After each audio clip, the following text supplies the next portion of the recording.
Hello class and welcome to this Puss in Boots NES walkthrough right here on Video Games 101 by way of Let's Play with Briggins. I'm your instructor, Professor Briggins, and this is one of those all-time, Mom, I want Super Mario 3, and no, we've got Mario at home. No we don't, Mom. It's not the same. This one was a request this week. This is Puss in Boots. She kind of looks like A's. I guess those are boots, but the boot shape makes them look more like A's than O's, so Puss in Bats. Pero's Great Adventure, kind of like a thick Boston accent.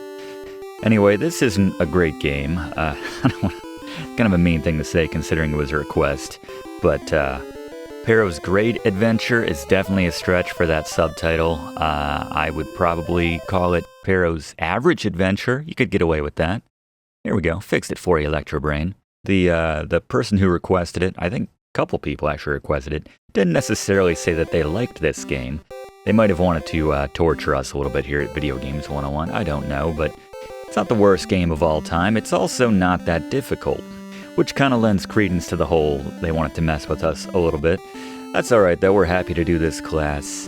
Despite the fact that this is one of the games which kind of offends me, I know there's generally comedy which can be mined from being offended by bad or hard games. I mean, heck, we've been guilty of it in some of these classes from time to time as well, but this game is the worst of both worlds. It's not so bad that it's funny, it's just bad. There's nothing really amusing to say about this game. They stole concepts from a dozen other actually good platformers, many of which we'll probably reference throughout this class, but let's stop devoting more time to this game than it warrants. Let's just get through the game, which is pretty short, especially so because, as I said, it's generally ridiculously easy. In terms of difficulty, I'm going to give Puss in Boots Pero's Great Adventure a 3 out of 10, which equates to muttering a 4-letter swear. Probably when you fell into a pit, which is easy to do in this one stretch later on in the game, which we'll talk about. I briefly considered giving it closer to an 8 or a 9, not because it's difficult to beat in a challenging gameplay sense, but because you'll find it very difficult to actually want to keep playing such a forgettable game shortly after you start. But let's run the intro and get into this Puss in Boots Pero's Average Adventure NES walkthrough right here on Video Games 101.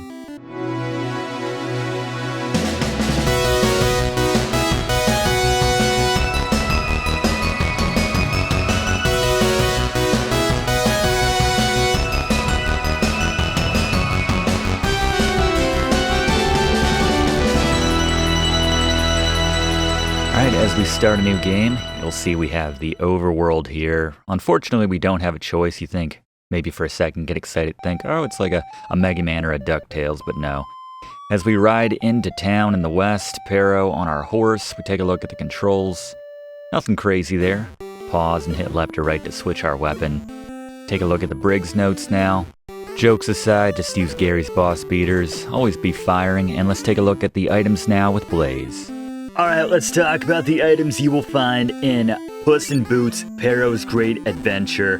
They're very few and far between, at least the impactful ones. We got an assist from the instruction manual itself for this.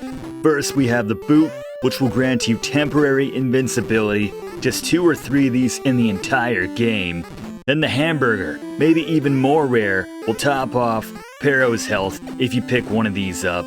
Then we have the pouch, they call it, the classic money bag. Worth points, if you care about that, if you're having some sort of point scorekeeping challenge with your friend, more power to you. This is a bit of a head scratcher of a game to do it with, but there you go, look out for those that take down your buddy.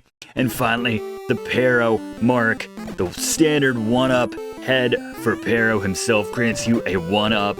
Use these, find these. They are very few and far between, but these are the items in Puss in Boots Pero's Great Adventure.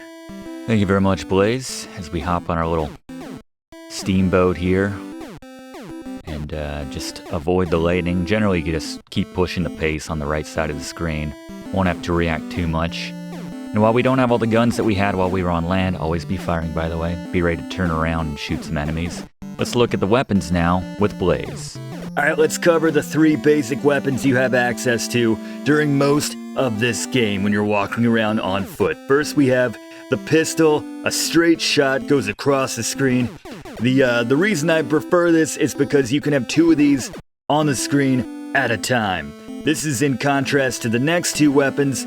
First the bomb, which goes in an arc and then explodes on the ground, but it lingers for a bit.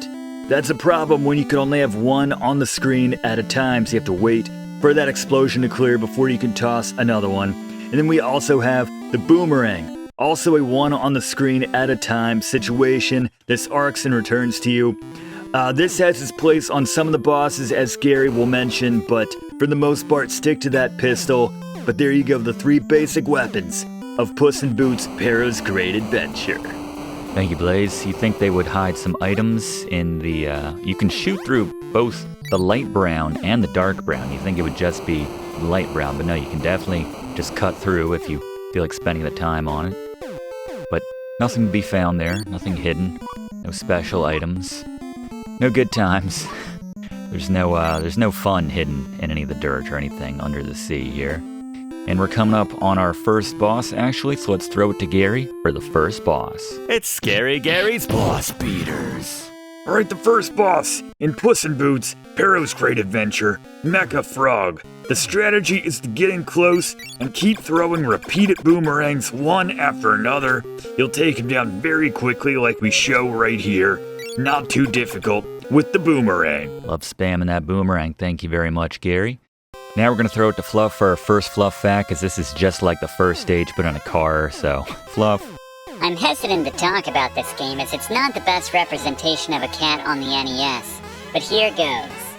You might not know it, but just like Disney would draw inspiration from classic works of fiction and fairy tales for their animated films, the developers behind Puss in Boots did the same, just not to quite the same results or acclaim.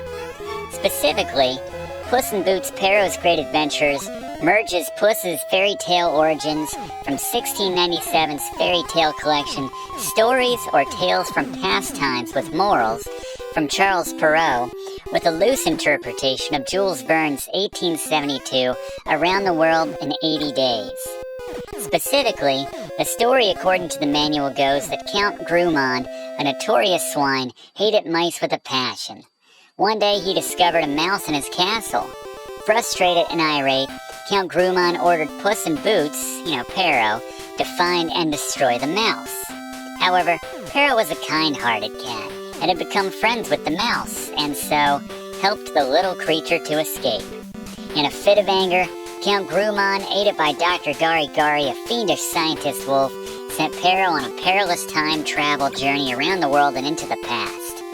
Pharaoh must locate and defeat Count Gruemon and the mad Dr. Gari and use their time machine to get home or be stuck in the past forever. But anyway, it goes on and on like that, but it's another example of one of those games where they get lazy and figure if they type a lengthy intro in the manual, it makes up for the lack of design to create that context in the game itself. Yeah, a lot of NES games did that. That wasn't exclusive to this one, so we'll give them a pass on that. It was just easier rather than animating a whole Ninja Gaiden type. By the way, we don't even have to fight these spaceships. Just stay high. Shoot the little projectiles they fire out, and eventually you'll just land. I guess it's fine. Whatever, just ignore it. And as we touch down, we are now in London. You know how the globe works. And we have these Buckingham Palace guards. Dogs coming at us. Just keep firing, be ready to turn around and fire. And while we're just walking through London shooting some guards, let's throw it back to Fluff for another Fluff fact. 1990's Puss in Boots' Pharaoh's Great Adventure is a localized and modified version of a 1986 Japanese-only title, which translates to Puss in Boots: An Adventure Around the World in 80 Days. In this Japanese version, the cat is named Perrault, a nod to creator of the Puss in Boots character Charles Perrault, as I mentioned earlier. But aside from a handful of level swaps, there was an 80-minute timer which the player had to complete the game in, which relates back to the Around the World in 80 Days time constriction. This was dropped in the NES version, and the name of the cat reverted back to Perrault, whose name comes from the animator of the game, Toei's mascot.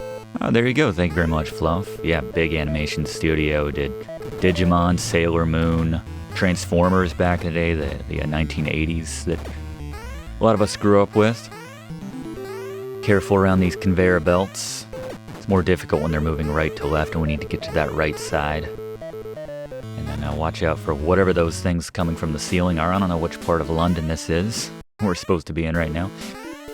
By the way, it's a weird mechanic that the screen moves faster, it scrolls faster when you do that jump.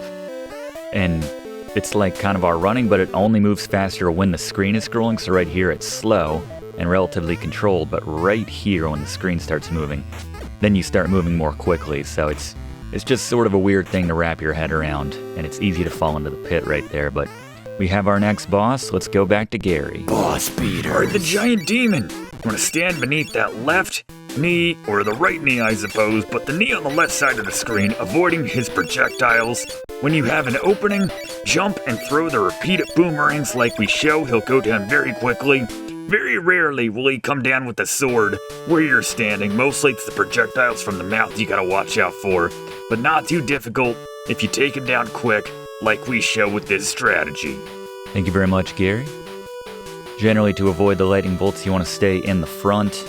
You can avoid most of them that way. Every now and then you'll have to back up a little bit. Can't do much with our gun because it doesn't shoot above us. Careful not to go too low, otherwise you'll lose a life. Despite the fact that we're in a hot air balloon, you would think you can't really fall to your death while you're in the balloon, you would think, but yeah, Puss in Boots logic, I suppose. Yeah, just keep moving, you can avoid these stars, and let's go back to Fluff for another Fluff fact about this game. Like many obscure characters, at least relative to the NES, Pero made a guest appearance in episode 207 of Captain N Game Master, entitled Once Upon a Time Machine. In the episode, he gets rescued from Count Gruemon's henchcats by Kevin and Link, and returns the favor by helping them recover Kevin's power pad and zapper.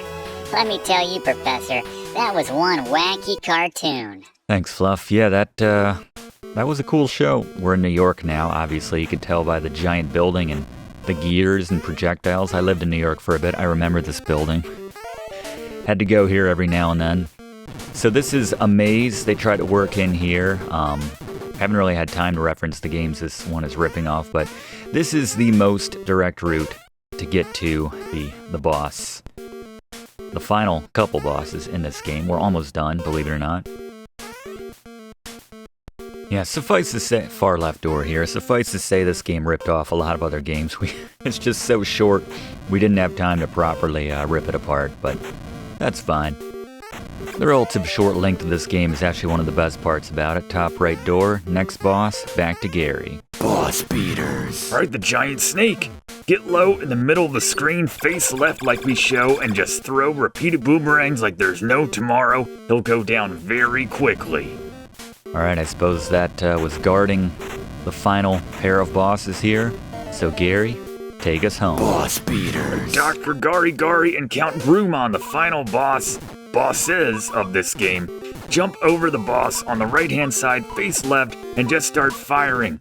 Jump over the bullets they send at you, and then jump up to lure their bullets up every now and then when they're about to fire on that rhythm they get into. You gotta take down the one boss first, but just one after another, they'll go down. All your bullets are going to the same place. They'll all connect. And congratulations, I guess. You beat Puss in Boots, Pero's Great Adventure. And then we just kind of hang out impaled at the top of the Statue of Liberty. We can pause the game for some reason. And I think this game can best be summed up by the credits right here. Now, what do I mean by that? Companies like Capcom in the 80s would give pseudonyms or initials in place of the game designers' real names so that they wouldn't be poached by rival companies. But in Puss in Boots, we get all the developers' real names right there. They probably came close to putting in their contact information too, because they knew there was zero chance of rival companies playing this game and thinking, get me the people responsible for this game on our team now. But yeah, please subscribe to enroll in this class. We do one of these classes every week in the same spot, typically on a better game. So we'd love to have you aboard. Leave a like if you don't mind, despite the quality of the game. It really does help us out in making future classes. And leave a comment describing how much you hate this game. That's our time, though. We'll see you next week in the same spot for next week's class, right here on Video Games 101. Thanks for watching, and don't forget to like and comment on this video, and click subscribe if you haven't already, as this seriously helps me to keep making great content for you. And check the description of this video to see what song is playing right now.